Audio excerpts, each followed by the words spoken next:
Good morning, everyone, and welcome to Monday in the Global Village and here in the Silver Zone. So this morning we have with us Dr. Carrie Johnston, and she's an infectious disease doctor at Cornell in New York City, and she provides medical care for older adults with HIV and is conducting research in the process of aging. And today's talk is going to be about translational research about understanding why some adults with HIV seem to age faster than their peers. And Dr. Johnston will talk about new research regarding aging, inflammation, and the health of older adults with HIV. So I will pass this over to you, Dr. Johnston. Good morning. Thank you, everyone, for joining today. I'm very thrilled to talk about this important topic. So, broadly, what happens when we age? Aging is a very complex process. And I really believe that many of us kind of fall into the middle or older end of this age range, yet we've had a lived experience of a whole life.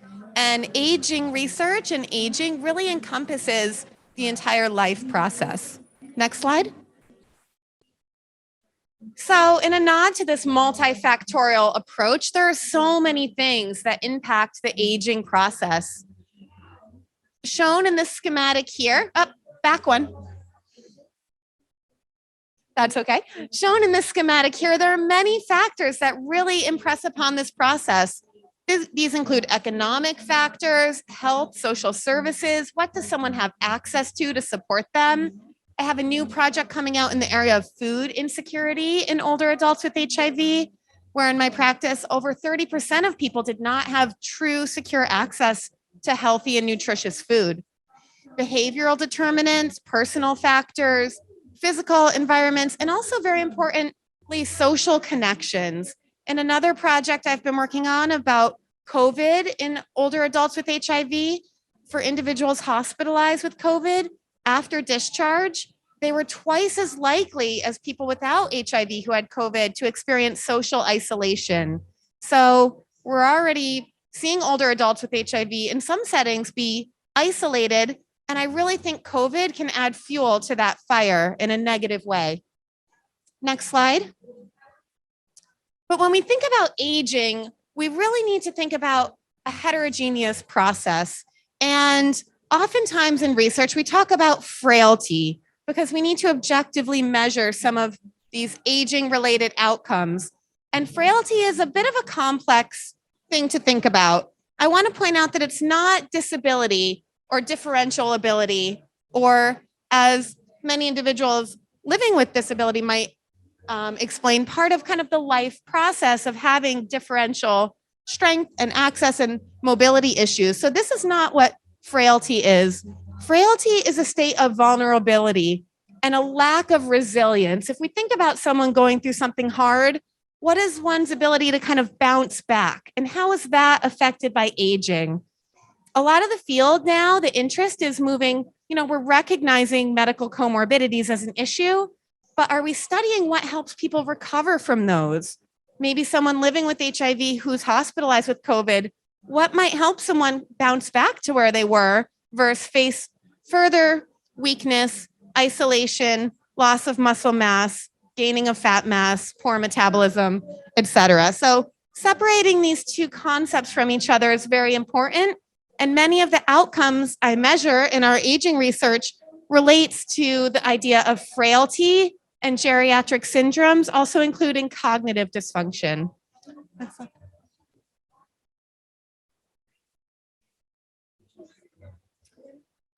So as we think more globally about the population of older adults with HIV, we can make some projections into the future. These data from the Netherlands project that the proportion of older adults with HIV, even those over age 70 shown here in yellow, will continue to grow. So we as infectious disease and internal medicine trained doctors often are coming across proportionally more and more older adults living with HIV. Looking out to 2030, over half of people will be up over age 50, 60, and even into the 70s of the lifespan, and also the 80s. These are some data more within the US. And again, we can see the line here. Those over 65 and older is a significant proportion.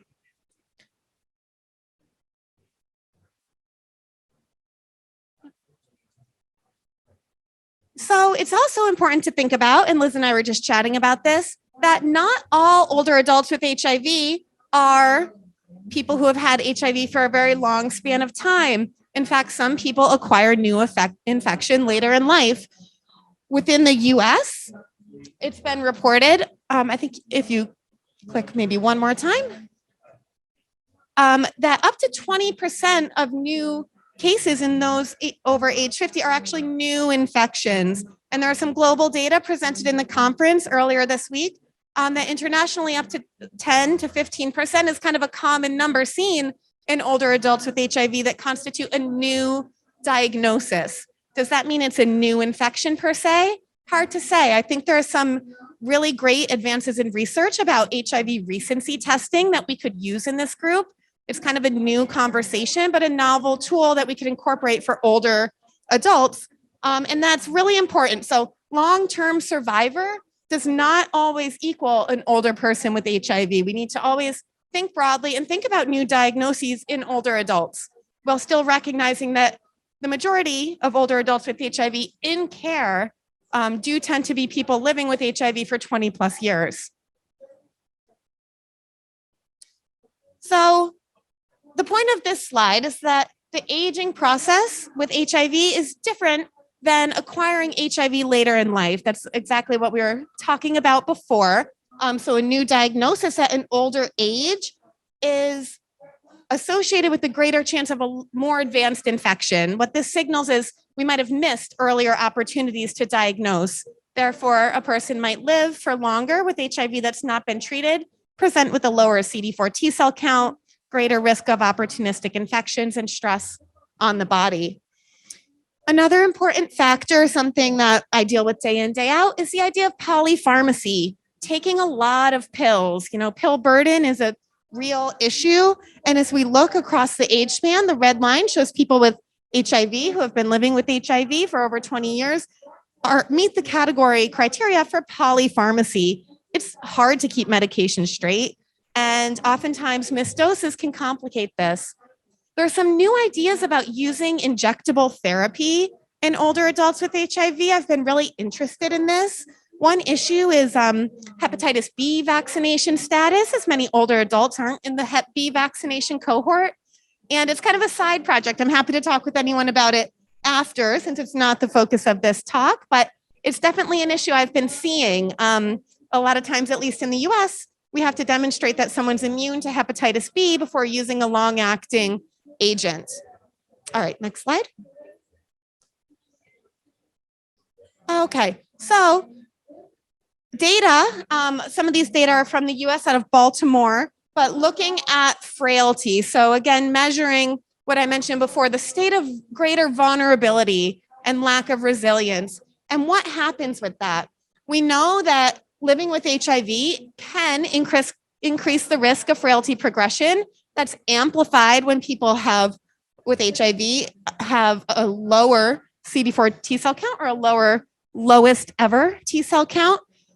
And what happens with that? If we look through time, even in a 10-year time span, we can see that people with HIV who are frail, shown here in the red line, have a greater mortality risk. So this is a very important concept. The loss of resilience really can translate, looking across populations through time, to greater mortality, and not to mention greater morbidity. You know, how is someone's quality of life as they age?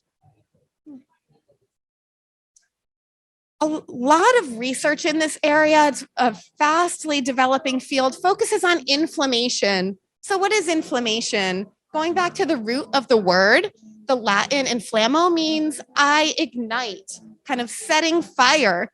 And is that a good thing or a bad thing? It probably evolved to help us as humans live and fight off infection and be able to generate those cytokines that we need to eradicate a pathogen.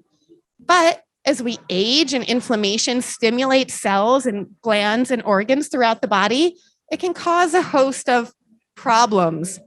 So it's essential in many ways, but also can be deleterious. So we aim to research and find the balance of what is good inflammation and what might be causing a problem, and can that be addressed? Okay, next slide. So, two potential biomarkers of aging. If we take a moment and think about the field of aging, unfortunately, we have no one size fits all biomarker that we could measure. I can't see a patient sitting in front of me who is aging and check one blood test to give me a risk stratification for how they'll age. It's a complex, bigger picture, but this area of research is active, and these are two potential candidates that me and my group are looking into, and this is the focus of my main research study to date. So, what are these? What are these substances? Cell-free mitochondrial DNA comes from mitochondria. These are both substances that can be measured in the plasma, so a blood sample from a person, and we're studying how breakdown and release of mitochondrial DNA, which are the energy generating powerhouses of the cells, might be able to be used as a biomarker. Somebody having too much inflammation, their body's a bit in overdrive, and these mitochondria get stressed. They break down a little bit and they shed DNA that can be measured in the blood and even in the urine. And I'll talk a little bit about what we found to date. Extracellular vesicles, these are kind of like cellular dust, very small particles, kind of the humors, if you will, but these can also be measured and characterized and can cross the blood-brain barrier. So a lot of potential with the blood sample to potentially get insight to the central nervous system in the brain. Okay. So just briefly, some data. I won't delve too much into this, but looking at the outcome of cognitive dysfunction, I've demonstrated and we've published these data that in the blood, the plasma cell-free mitochondrial DNA tended to be higher in people who, older adults with HIV, who demonstrated cognitive dysfunction. This was measured using the Montreal Cognitive Assessment, somewhat fitting, which is a blunt screening tool. It's not perfect. Our follow-up data is a bit more detailed, but in a cross-sectional study, we did find that this marker tended to be higher, suggesting maybe some element of inflammation that could be measured here. This definitely warrants further study. These are not, longitudinal data, but we're working on that. Extracellular vesicles, using a machine learning model, we measured extracellular vesicles and found that two types of them, CCR5 positive, we know that CCR5 is a major cofactor for the HIV binding process, and GLUT1, which is glucose metabolism, potentially suggesting inflammation, in combination with the 4-meter walk time, so a slow walk, and urine cell-free mitochondrial DNA could essentially predict lower cognitive function in older adults with HIV. These data were presented here as a poster, which I have printed if anyone would like more information. It's virtual, so it's online. And these are the citations. I think there should be one more. Okay. So these are the aims of my major focus current research project, looking at some of these biomarkers and seeing how they relate to cognitive function in older adults with HIV. Secondly, seeing how these biomarkers may relate to physical function. These data we've published previously, looking at unintentional weight loss and loss of muscle mass.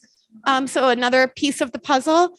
And finally, looking at the how these markers in the blood could stimulate the immune system in a laboratory-based setting. Okay.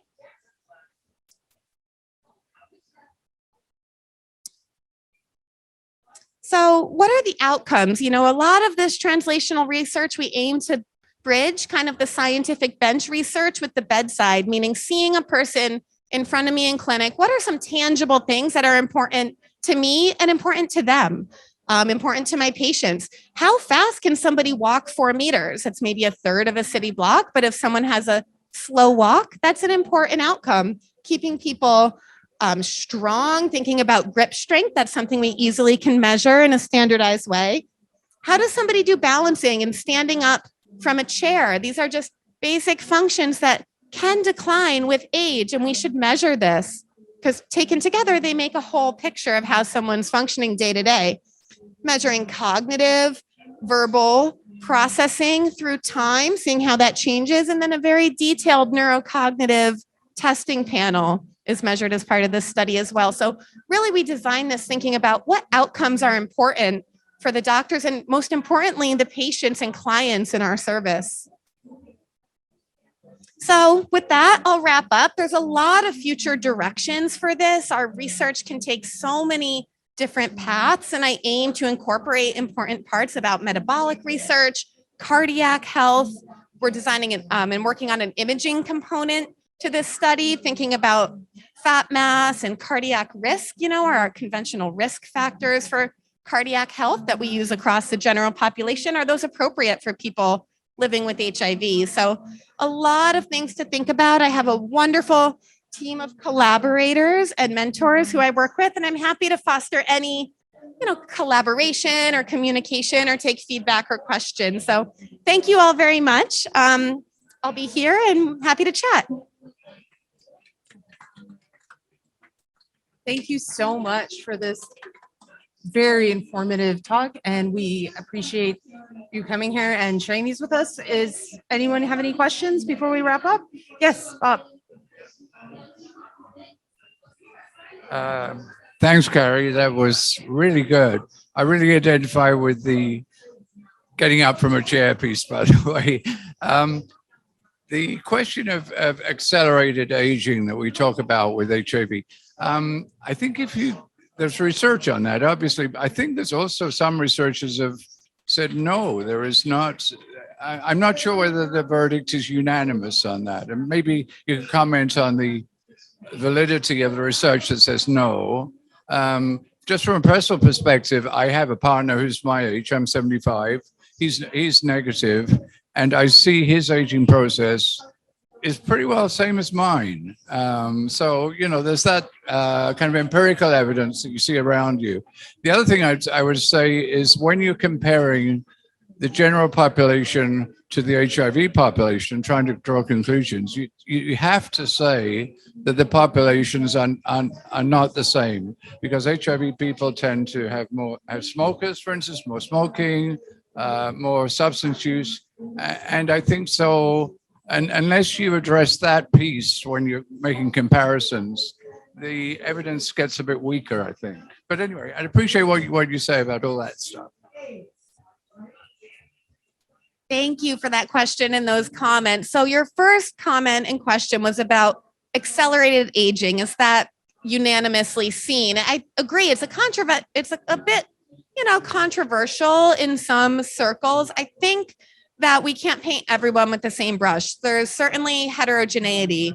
Some people age with that resilience factor I was talking about. And as I mentioned, I think focusing on what prevents accelerated aging, that resilience, that lack of vulnerability is really what we need to focus on. What helps somebody age successfully and have more years of healthy life. So that's really our primary focus. And then your second question in terms of comparing people with HIV to those without, our strength there, and I really think the best way to look at that is to have large groups and try to, in as many demographic categories, have balance and say, okay, we recognize that smoking can cause damage and inflammation to the body. If we can control for smoking with our statistics, and if we can factor that in, or substance use, current or prior, I think that those are the approaches we need to take to think about the complexities. So thank you for that comment. And I do think that maybe networking together, making aging networks that are either national or regional, could provide strength in statistical analysis also to really do the most rigorous research that we can. Yeah. Thank you so much for this, Carrie, and thank you so much for making that point, because I will direct everyone to our call to action, and there's a QR code here, and we're forming a global coalition to activate, I cannot speak English this morning, to advocate for policy and practice change, and to just connect people globally so everyone doesn't feel like they're doing it by themselves in their own locations, and we can connect people. We're happy to connect people so that you can meet virtually if they're across the globe and continue this good work. Thank you again. Thank you so very much.